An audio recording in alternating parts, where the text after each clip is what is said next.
इधर राजा कंस ने अहो बकीयम, बकी नाम बकासुर, बकासुर की बहन का नाम था पूतना। क्या नाम था? बोलो बोलो, क्या नाम था? पूतना। पूतना का मतलब जिसे पूत प्रिय ना हो। पूतना को बुलाया, इधर आओ। जी महाराज, जाओ। कल रात को जो कन्या ने कहा कि कुछ दिन पहले जिस कन्या ने कहा कि इस ब्रज में हमारा मारने वाला काल लाल बन करके पैदा हो गया है, आज 100 दिन से ज्यादा दिन हो गए। तुम जाओ, जाकर के ब्रज में जितने भी नवजन्मित अभी अभी के शिशु हों, बच्चे हों, सबको मार डालो। पूतना बोली महाराज हमें ठेका दे दो। कैसे मारोगी?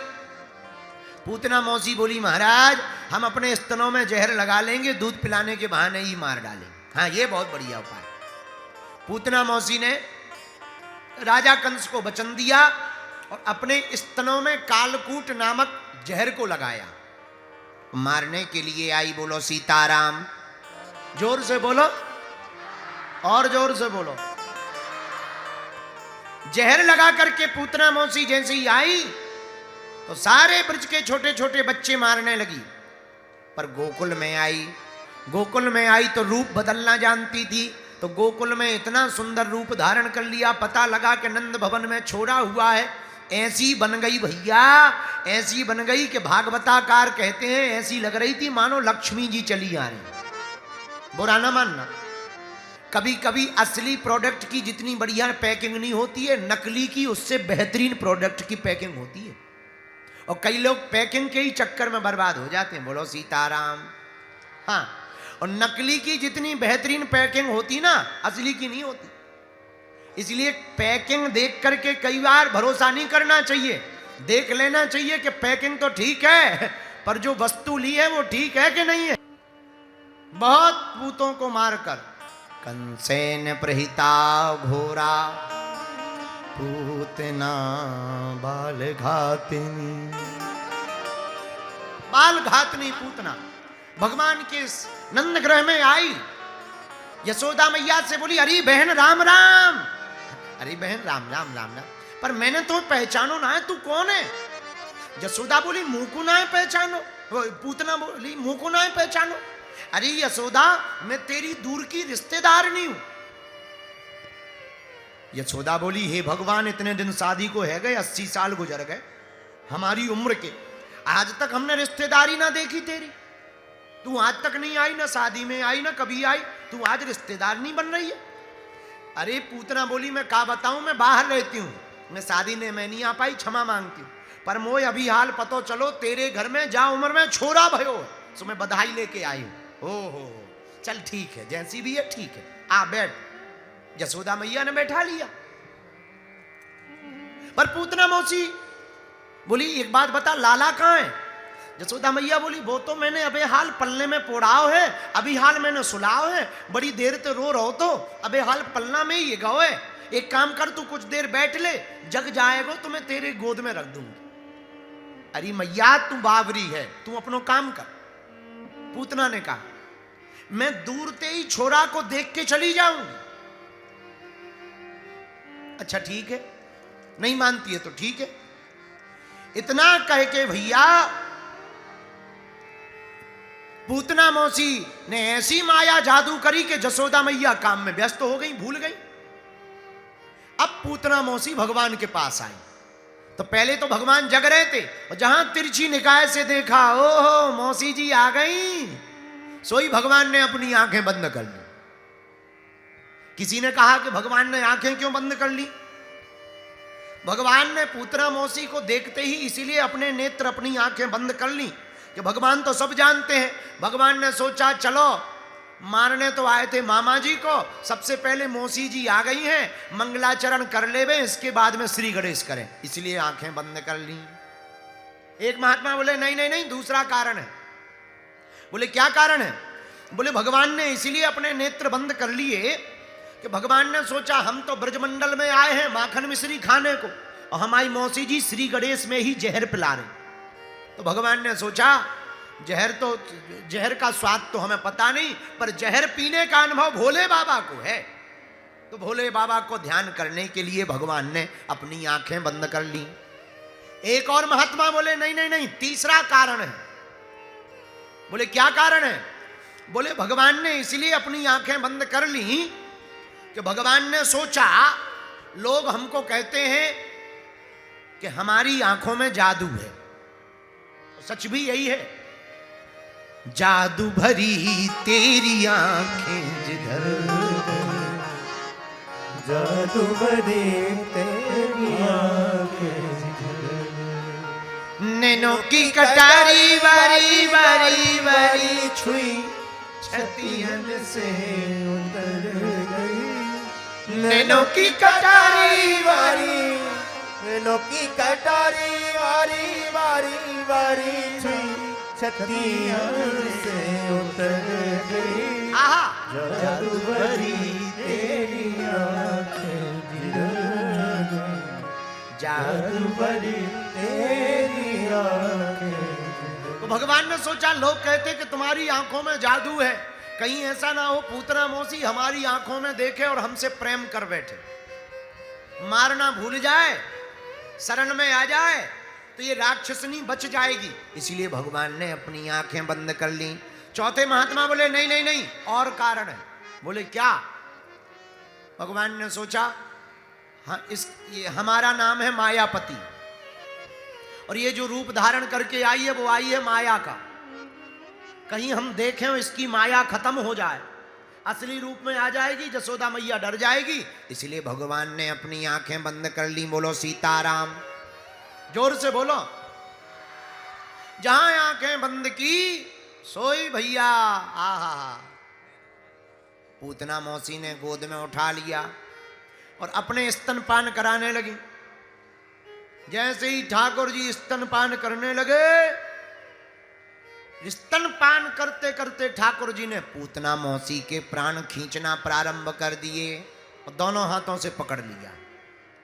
अब पूतना मौसी लगी चिल्लाने, अरे छोड़ दे लाला, अरे छोड़ दे छोड़ दे छोड़ दे, ना पूत ना पूत ना पूत। धीरे से ठाकुर जी बोली, मैया ओ मौसी, हमारी एक आदत है, एक तो हम किसी को पकड़ते नहीं हैं, पकड़ लेते हैं वो कितना भी चिल्लावे पर कभी हम छोड़ते नहीं हैं, हमारा ये स्वभाव है। एक तो हम अपने भक्तों को पकड़ते नहीं हैं, पकड़ लेवे तो छोड़ते नहीं हैं। बोलो सीताराम, जोर से बोलो। चिल्लाती हुई पूतना मौसी ब्रजमंडल में मथुरा की तरफ भागी। बीच में ही भगवान ने सोचा ज्यादा दूर आ गए हैं, सोई भगवान ने संपूर्ण रूप से उसके प्राणों को खींच लिया। और जहां प्राणों को खींचा महाराज, भारी विशाल शरीर लेकर के राक्षसनी असली रूप में आ गई। और जब वो गिरी मरकर तो 6 कोस के जितने पेड़ पौधे थे सब चकनाचूर हो गए। बोलो वृंदावन बिहारी लाल की। और पूतना मौसी का हो गया गोविंदाय नमो नमः, मर गई। बहुत देर हो गई, देखा यशोदा मैया ने लाला रो नहीं रहा है, जगा हुआ नहीं है, क्या बात है। जब पल्ले में आके देखा तो ठाकुर जी ही नहीं है, कहाँ गया? इधर उधर सब जगह देखा।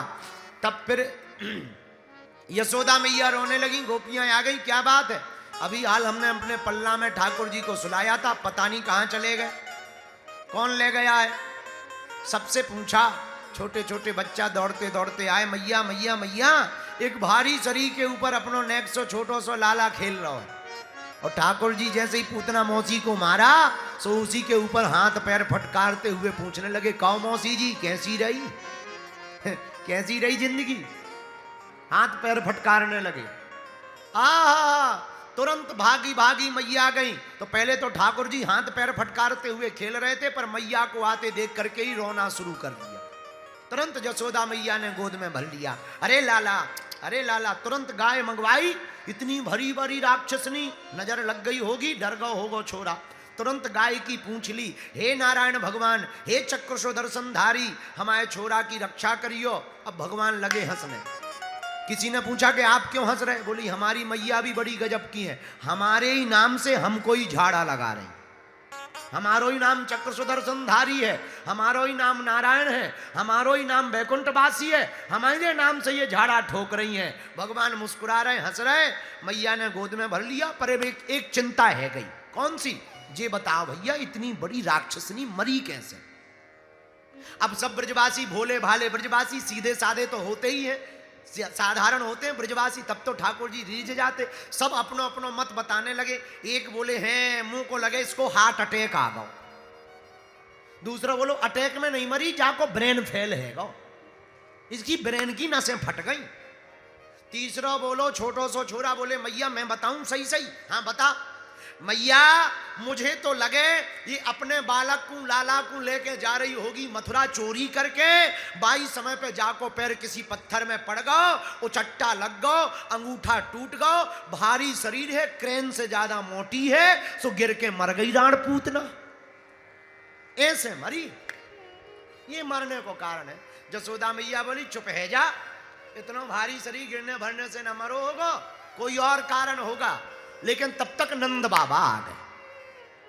पूतना लोक बालग्नि राक्षसी रुधिरासन।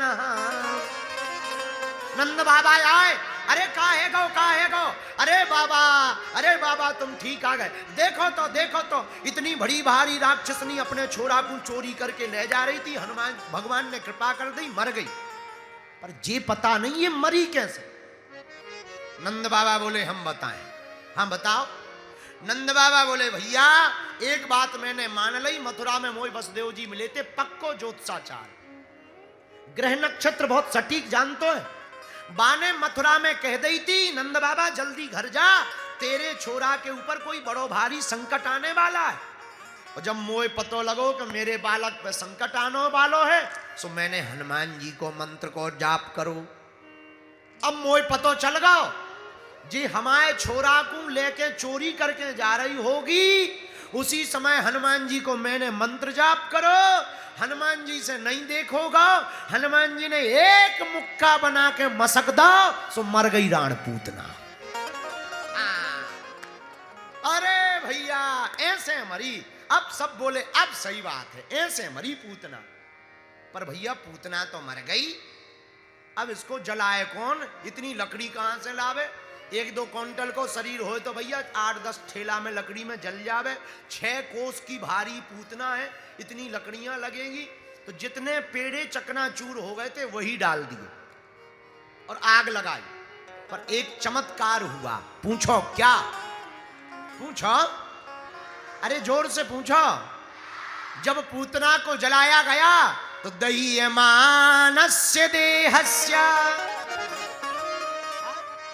पूतना मौसी के शरीर से दुर्गंध नहीं निकली भैया, ना। बोले क्या? बोले चंदन जैसी सुगंध निकली। पर भैया चंदन सी सुगंध क्यों निकली? परीक्षित जी बोले सुखदेव जी से, महाराज ये तो राक्षसनी है, बच्चों को खाने वाली है, भगवान ने इस पर कृपा क्यों की? और चंदन क्यों निकला? चंदन सी सुगंध क्यों निकली? और इसका तेज भगवान के चरणों में क्यों समा गया? और जो यशोदा को गति मिली वो पूतना को ही क्यों मिली? फिर यशोदा में और पूतना में क्या अंतर? ये तो मारने आई है। तो सुखदेव जी बोले राजन यही तो भगवान का स्वभाव है, भगवान अवगुण नहीं देखते, भगवान तो गुण देखते। थी तो राक्षसनी, पर इसने भगवान को स्पर्श कर लिया, और जो भगवान को छू ले फिर वो पापी बचता ही नहीं।